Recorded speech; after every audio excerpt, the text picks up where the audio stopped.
Bonjour les amis. Un nouvel update sur la construction de la maison.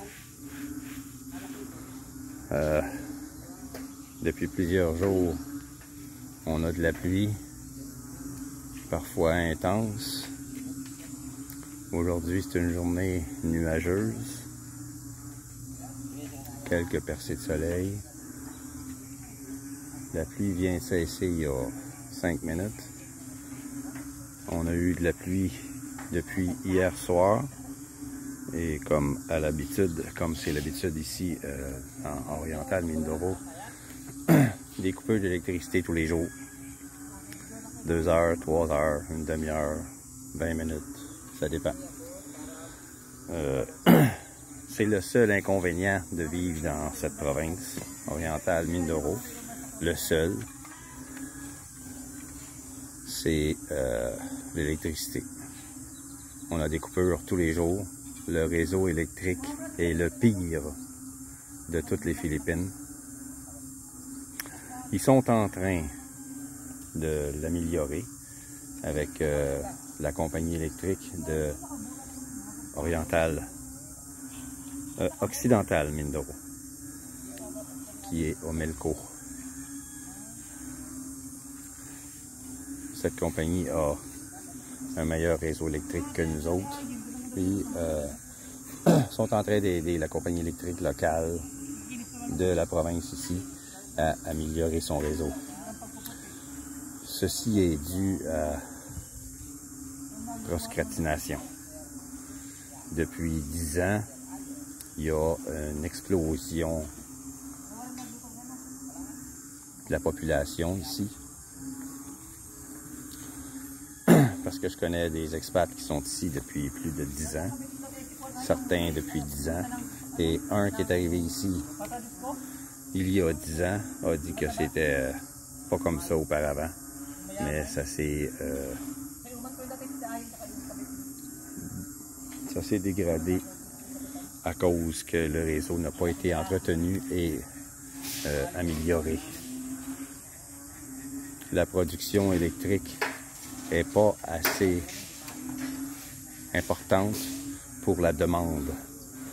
Donc, quand il y a des orages, de la pluie, des vents, le réseau électrique lâche.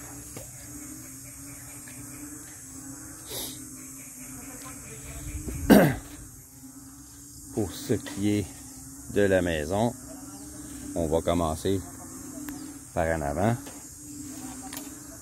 Je croyais pas que ça allait être fait comme ça. Je croyais que ça allait être plus ordinaire. Mais le chef de chantier a décidé de faire ça plus beau que prévu. Que mes prévisions. Ça va être la terrasse. «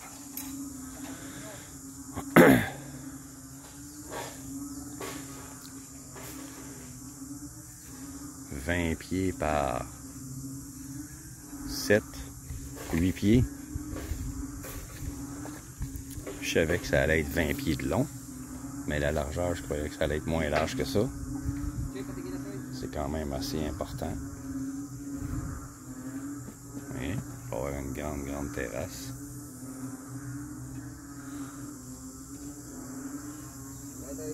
Je croyais pas que ça allait être comme ça en haut. Je croyais que ça allait être seulement des piliers de ciment comme ça, avec des beams d'acier.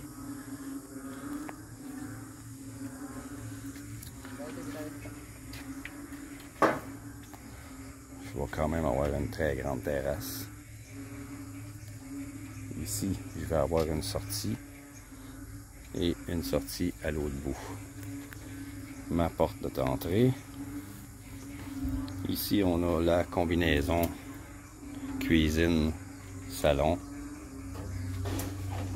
Mais puisque la plupart des aliments vont être cuits à l'extérieur dans la cuisine, Dirty Kitchen qui appelle ici, il n'y aura pas beaucoup de cuisson qui va se faire ici. Probablement de la cuisson comme des toasts le matin, des choses comme ça.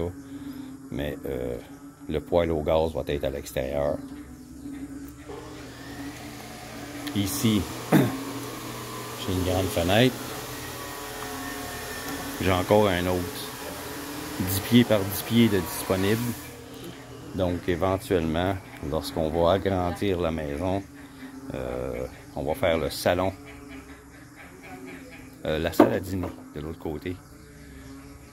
Et ici, ça va être le salon. Ma chambre. 10 par 10. J'ai un bananier qui pose dans ma chambre. Je vais être obligé de l'enlever de là. L'autre chambre, 10 par 10 aussi, puisque la maison est 20 par 20. Donc les deux chambres sont 10 par 10. Et l'espace ici est 10 par 20. Ils ont commencé la salle de bain.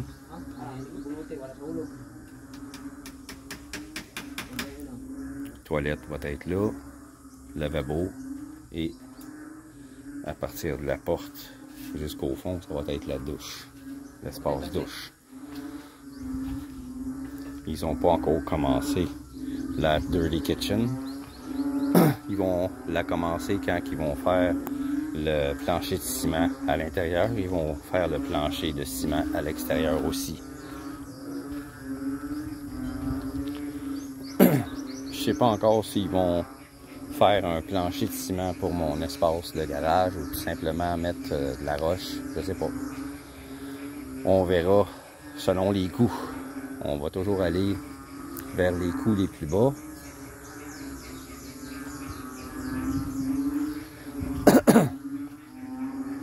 Comme vous pouvez entendre, il y a beaucoup de bruit de grenouilles et de crapauds à cause des pluies qu'on a eues récemment. Beaucoup d'accumulation d'eau dans ma partie basse de ma terre. Il n'y avait pas toute cette eau-là quand je suis venu samedi dernier. Et maintenant, les crapauds, les grenouilles s'en donnent à cœur joie. Contrairement à chez nous au Québec, les crapauds ici, ils aiment l'eau. Ils nagent très bien. Ils vivent toujours près d'une source d'eau. Ils ont toujours les pattes qui trempent dans l'eau le soir. Le jour, ils se cachent dans des endroits humides, sous du bois, sous des feuilles de cocotier. En quelque part, ben, il faut que ce soit humide. C'est pas comme les crapauds chez nous qui vivent au sec. Ici, les batraciens, sans aucune exception, vivent dans des endroits humides, toujours. Puis là, ben, ils sont en mode reproduction. On entend 3 sortes différentes. Une sorte de crapauds qui sont énormes, puis 2 sortes de grenouilles différentes. Une sorte qui aime vivre dans les plantations de bananes, puis l'autre sorte, elle, vit près des cours d'eau ou dans les cours d'eau. C'est très, très, très bruyant en ce moment.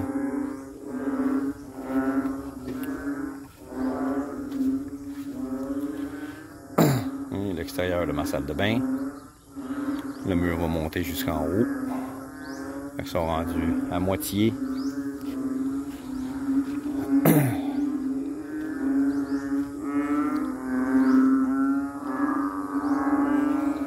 Je sais pas si vous les voyez à l'écran.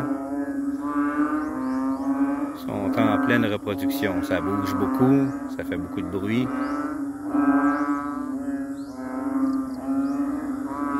Moi, je les vois très bien, mais avec l'écran, c'est différent. Vous voyez, juste là, il y en a 2 qui se reproduisent et qui chantent en même temps. En dessous des feuilles, ici, il y en a plusieurs qui chantent. Si je lève les feuilles, ça va partir à sauter un peu partout.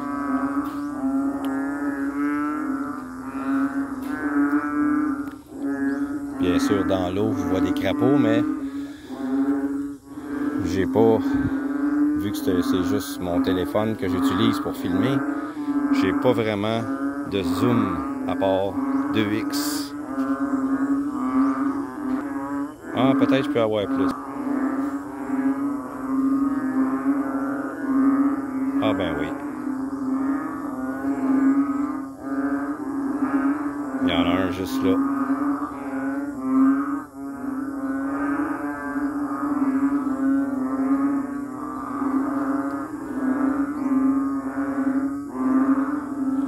Ce crapaud-là, il est plus gros que nos crapauds chez nous.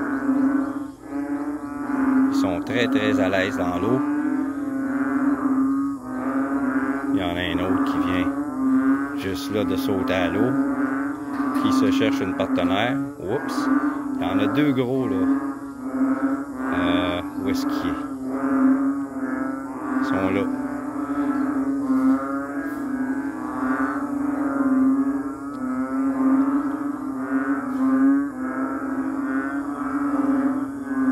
Là, ils chicanent pour aller rejoindre la femelle de l'autre côté.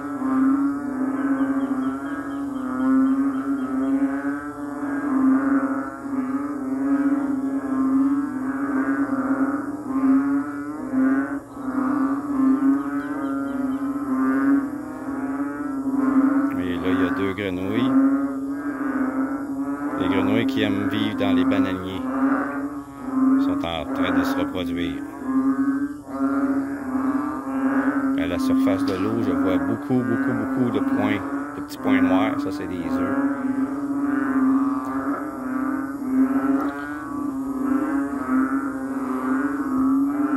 Là, on entend juste deux sortes.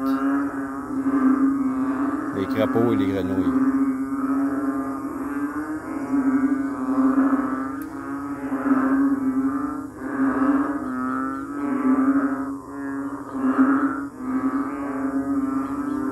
La troisième sorte que j'ai entendue tout à l'heure, je pense qu'il y en avait juste une. Elle a sauté quelque chose comme 3 mètres dans l'eau.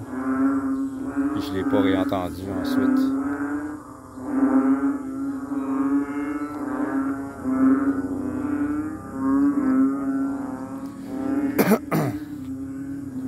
Samedi dernier, j'ai pas fait de vidéo parce que ça n'avait pas assez avancé. Mais en allant vers les souches de cocotiers, j'ai soulevé un morceau de bois. Puis, à ma surprise, il y avait un scorpion en dessous. C'est pas comme les gros scorpions qu'on peut voir dans les pet shops chez nous. Ici, ils sont plus petits. Donc, il faut être plus prudent quand on soulève des morceaux de bois, des feuilles de cocotiers tombées, et puis surtout ce genre de matériel. Je vais baisser un peu l'intensité, vous voyez. Ça pousse juste en dessous des feuilles à la base. Quand on arrache les feuilles, ça tombe. Ça ressemble un peu à de la jute. C'est tressé naturellement par l'arbre. Et puis, vous voyez, ça se défait. Quand c'est sec, c'est un très bon allumeur pour faire des feux. Mais quand c'est après l'arbre, ou tombé de l'arbre avec la feuille, et puis on soulève ça, les scorpions aiment vivre là-dedans. Les scorpions vivent dans le cocotier.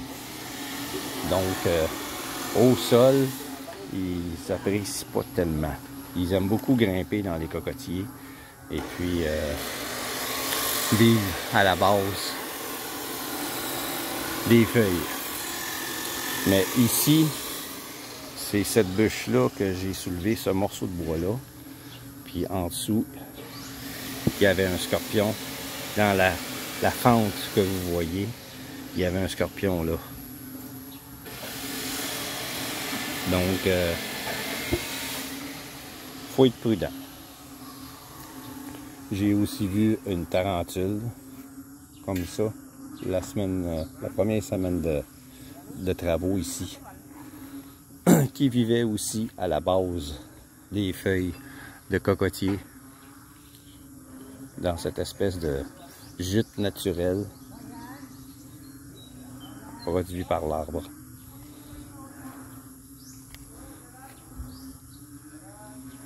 Ils ont presque tout utilisé le bois que mon employé avait fabriqué pour la construction de la maison, mais ça va tout être enlevé. C'est juste pour aider à partir de la construction. Une fois que tout va être séché, ils vont tout retirer ces morceaux de bois-là, de cocotier, que je vais pouvoir utiliser pour la construction de mes poulaillers. Vous voyez ici, samedi quand je suis venu, il y avait cette partie-là en haut, comme sur l'autre, mais il y a comme un trou dans l'arbre. C'était rempli d'eau et c'était bourré de larves de moustiques.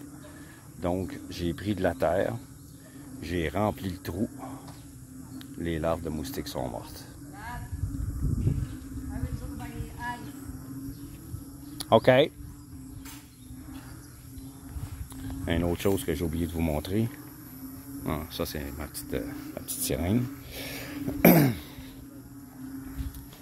Ça, c'est le poteau qui était supposé d'enlever. Ils n'ont jamais enlevé. Fait que, en faisant tomber des arbres, il a brisé. On a engagé 2 employés de plus pour creuser la fosse septique. Vous voyez, la toilette est là. La fosse septique va être là.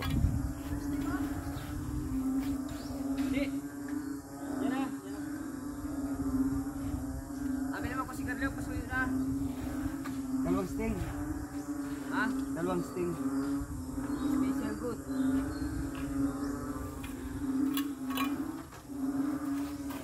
Ils ont installé ce toit-là pour éviter que ça se remplisse d'eau avant que le ciment soit coulé. J'ai toujours ça comme bloc de ciment, mais ça va servir pour ériger le demi-mur de ma terrasse, finir la salle de bain et le demi-mur de ma dirty kitchen en arrière. C'est un demi-mur 4 blocs de haut, pas plus. 4 blocs en avant, 4 blocs en arrière.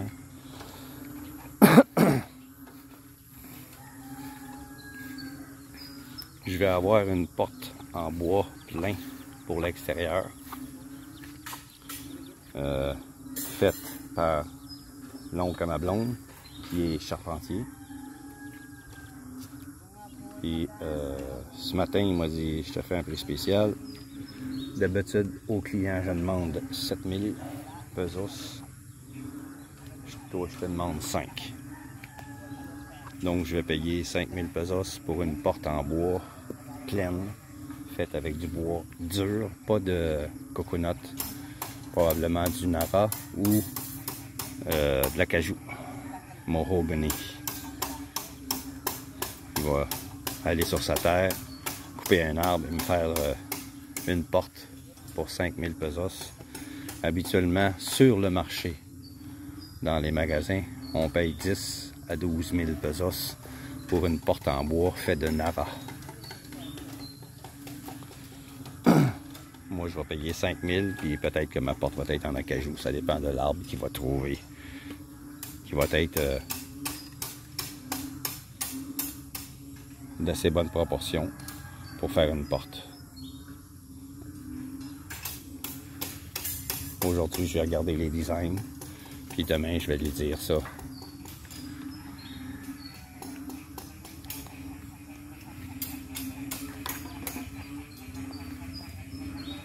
Je vais avoir une belle porte en bois en avant, plein.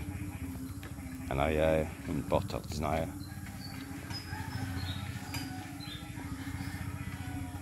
Pour la devanture, il paraît que c'est important d'avoir une très belle porte. C'est la norme ici.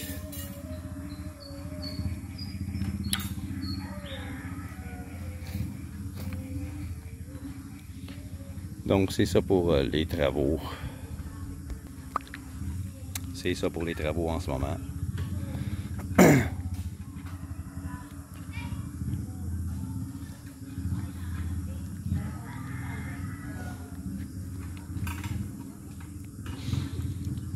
Quand ma blonde va revenir, je vais parler avec son oncle. Il paraît qu'il y a plusieurs designs avec lui de portes. On va voir ça avec lui plus tard. En attendant, ma blonde est allée acheter de la glace pour les employés pour qu'il y ait de l'eau froide à boire. Et puis, on va parler aussi quel matériau il a besoin pour continuer les travaux. Sûrement, on va acheter des matériaux pour le toit. Parce que la prochaine étape, ça va être ça. Le toit. Après qu'il ait fini la terrasse et la toilette. Et à la fin, ils vont faire les planchers de ciment à l'intérieur. Et à l'extérieur, sur la terrasse, la cuisine extérieure.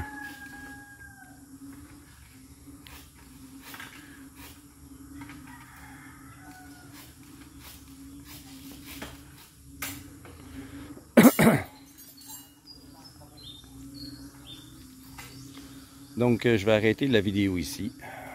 Mon update est fait. Si vous êtes nouveau sur la chaîne, abonnez-vous si vous aimez le contenu. Un Québécois aux Philippines, à la retraite, 61 ans. J'ai décidé de vivre ici, me faire une petite ferme et en vivre. Si le contenu vous intéresse, si vous voulez voir la continuité de mes aventures sur une terre de environ 3/4 d'hectare, abonnez-vous, likez mes vidéos, partagez avec ceux que vous croyez que c'est, à me suivre, à regarder de quoi je parle, comment je vis, mes bons coups, mes mauvais coups. Gênez-vous pas de poser des questions. Ça va me faire un immense plaisir de vous répondre. Merci les amis. À la prochaine.